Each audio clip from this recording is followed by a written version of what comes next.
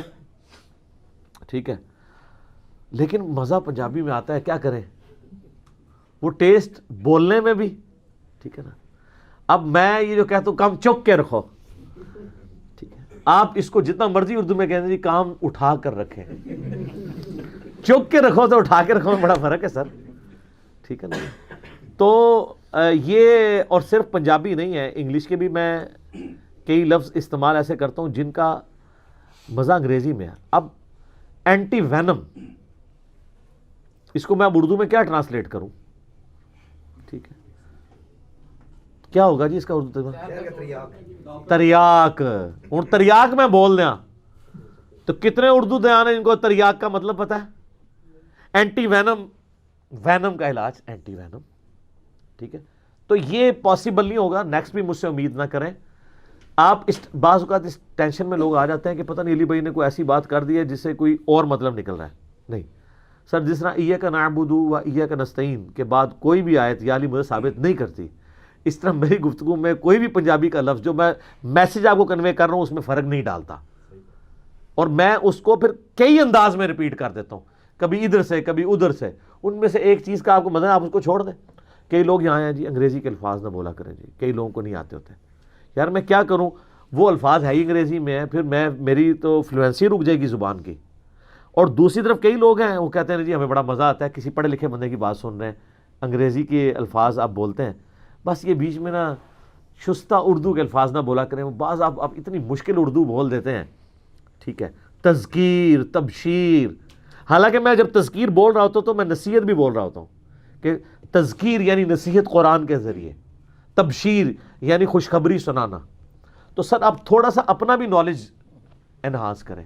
ہمارا سب سے بڑا مسئلہ یہ ہے کہ ہم خود چیزیں لرن نہیں کرنا چاہتے، سیکھنا نہیں چاہتے. اور دین سیکھنے کے لیے آپ کو کئی ٹرمز سیکھنی پڑیں گی. وہ ٹرمز ہیں ہی دین کی ٹرمز ہیں، وہ میں چینج نہیں کر سکتا. مصحف، اب یہ ایک ٹرم ہے قرآن کے لیے جو کتابی شکل میں قرآن ہے، اسے مصحف کہا جاتا ہے. اب میں اگر اس کو اردو میں بیان کروں گا ٹرانسلیٹ کرتے ہوئے، اردو کا یہ لفظ مصحف عربی سے آیا ہوا ہے، یہ یوز کرنے کی بجائے کہوں کہ دو گتوں کے درمیان جو قرآن لکھی ہوئی شکل میں ہمارے پاس موجود ہے، اس پورے جملے کا ایک لفظ ہے مصحف، مصحف عثمانی. تو اب مصحف کی جگہ میں کون سا لفظ استعمال کروں گا؟ 4 لائنیں بولوں گا؟ یہ پاسبل نہیں ہے. تو ٹرمز جو ہے نا وہ اسی زبان میں اچھی لگتی ہیں جس کی ٹرمز ہوتی ہیں. مجہول، ان نون، مجہول راوی، ضعیف. اب ضعیف تو کسی کو نہیں چیڑ ہوتی ہے، ضعیف حدیث یا ضعیف سند، حالانکہ ضعیف لفظ عربی کا ہے. اردو میں ضعیف کا یہ مطلب ہی نہیں ہے. ضعیف یہاں تو بوڑھے کو کہہ رہے ہوتے ہیں نا، زواد ضعیف قاعدے وچ. اور ایک مولانا کہتے ہیں یار اگر ماں باپ ضعیف ہو جائیں تو ان کو گھر سے باہر پھینک دے، تو ان کا تو احترام اور بڑھ جاتا ہے، تو ضعیف حدیث کا بھی اور بڑھ جاتا ہے. ٹھیک ہے، تو یہ جب لوگوں کا علمی لیول ہو. اور بکرا تو ہی ہے نا بیڑا قاری صاحب، ٹھیک ہے، انہوں نے اسے پوچھا یہ بکرا کیا مطلب؟ انہوں نے کہا بکرا مطلب بکرا.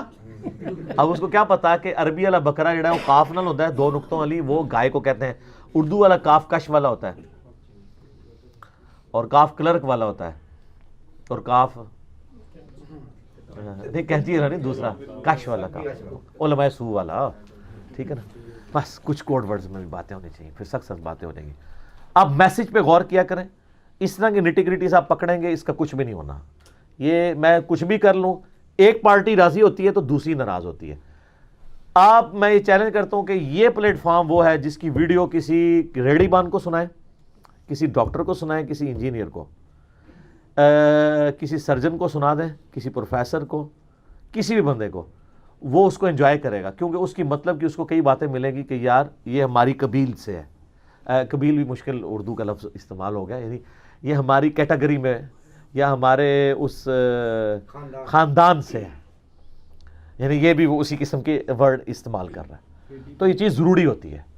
یہ ہم نے چونکہ سب کو ایڈریس کرنا ہے، تو میں نے ان پڑھ لوگوں کا بھی خیال رکھنا ہے، پڑھے لکھوں کا بھی کرنا ہے، انگلش جاننے والوں کا بھی کرنا ہے، اردو والوں کا بھی کرنا ہے. یہ اب مجھے بتائیں، میں آپ کو ایک چھوٹی سی مثال دیتا ہوں. کرونا وائرس کے اوپر ہماری پچھلی دفعہ ویڈیو ریکارڈ ہوئی ہے، آپ لوگوں میں سے کئی لوگوں نے دیکھ لی ہوگی. علماء بھی بول رہے ہیں. ایک بار علماء کی ویڈیو بھی دیکھ لیں، ساروں کی، اینڈ پہ میری بھی دیکھیں، تو آپ کو زمین اسمان کا فرق نظر آئے گا کہ ہم نے آج کے دور کے وسوسے سیٹل کیے ہیں. کسی عالم نے نہیں بتایا کہ جی وہ چائنا والوں نے ایک وائرس بنا لیا ہے. ہمارا آج کا بچہ سوچ رہا ہے کہ بھئی یہ تو اللہ بنا سکتا ہے، چائنا والوں نے کیسے بنا لیا؟ کسی عالم نے اس کا جواب نہیں ہے. وہ دعائیں آپ کو سکھا رہے ہیں، 2-4 حدیثیں سنا رہے ہیں. میں نے ایک وسوسے کا جواب دیا ہے. پوری کی پوری جو وائرل ڈیزیزز ہیں، ایپیڈیمک ڈیزیزز ہیں، قرآن حدیث سے ایک ایک چیز کا کوئی، میں نے اس کا ایک کہتے ہیں نا کہ نٹی گریٹی تک ڈسکس کی ہے، تاکہ ایک پڑھا لکھا بندہ، اس کے نیچے آپ دیکھیں کئی ڈاکٹرز کے کامنٹس ہیں، وہ پڑھ لیں آپ. تو بات یہ کہ ہر بندے تک بات پہنچانے کے لیے ضروری ہے کہ اس کے انٹرسٹ کی بات بھی اس ویڈیو کے اندر ہونی چاہیے، ورنہ پھر آپ وہی والا دین پیش کر رہے ہوں گے جو مولوی صدیوں سے پیش کر رہے ہیں. تو آپ دیکھ لیں پھر دوسرے جمعے کی اذان میں لوگ پہنچ رہے ہوتے ہیں، وہ کہتے ہیں پہلے آ کے کیا کریں، کہانی ہی سننی ہے ہی کہانی ہے. کون سا دین پہ یاد کرتے ہیں؟ وہ دین تو کوئی نہیں بیان کر. ٹھیک ہو گیا. جزاکم اللہ خیر.